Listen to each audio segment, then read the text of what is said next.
All right. For the Rangers, can you go ahead and give me cut number 5, please, good sir? Glove behind the cap. Leg lifts. The pitch. Swing and a miss. Splitter in the zone. Butler unable to connect. And another strikeout for Nathan Eovaldi. That is strikeout numero 8 this evening. By the way, love you, Jared. Glad you and the wife and the kiddo are able to spend all of this quality time together. The question we pose, will the Rangers have a top 5 starting rotation this season in Major League Baseball? My follow-up question to you, Corey, as well, do they have to? Yes. Yes to both? Yes to both, Kevin. Your thoughts? Yeah. Do you need me to repeat the question? Repeat the question, please. Okay, come on. Will the Rangers have a top 5 starting rotation this season? Yes. And do they have to? Yes. I already said yes to both of those. I do think they will have a top 5. Okay. Because I think of now how much both of those top 5 or top 2 pitchers pitch. I have a question. deGrom, I'm glad we got to see a full season of health from him last year. Is he still the deGrominator that we've all known and loved? Have we ever actually truly seen an extended period of time of him being that as a Ranger? I don't know. I know we've seen spells where like this, that dude is dominant. And maybe it's because he is so good, has been so good in his career. They're just like, it's tough to be that good all the time.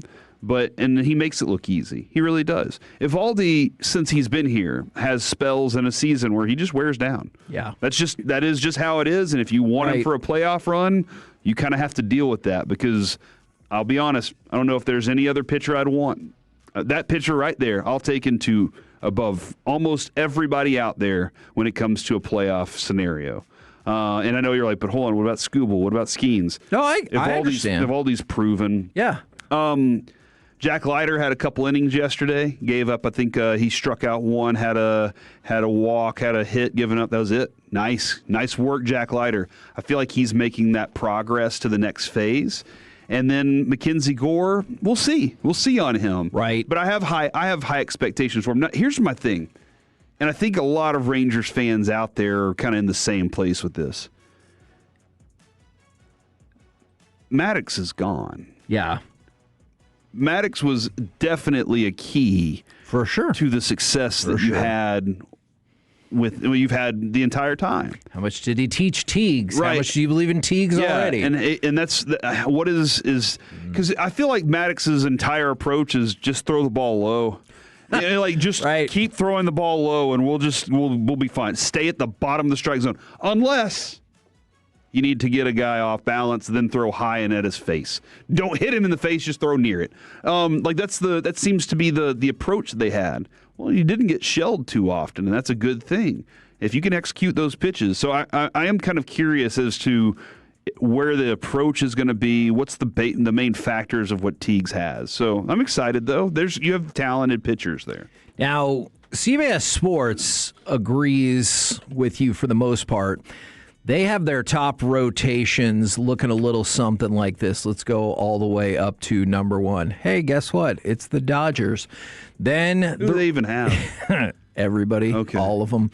And especially because Shohei's like, I'm really ahead of progress from last year. Boston Red Sox are second. The Tigers are third. But then the Texas Rangers are fourth. Now, CBS has some trepidation about the Rangers starting rotation, despite putting them at number 4. And it says the Rangers have a lot of talent along with a good number of questions. Jacob deGrom, he's as talented as anybody, but he barely pitched for 4 years, and then he came back last year and threw 172 innings. How will he hold up at age 38? Nathan Eovaldi. Yeah, Nathan Eovaldi. pretty much exactly what you just said. Had a 1.73 ERA last year, but a shoulder injury ended his season, and now he's 36.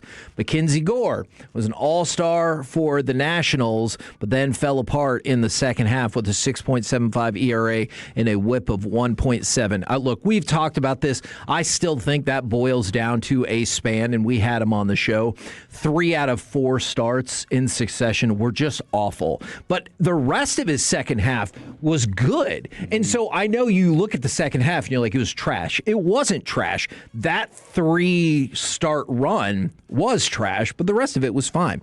Then you got Jack Leiter, it feels like you're locked in on that. And then you go Rocker.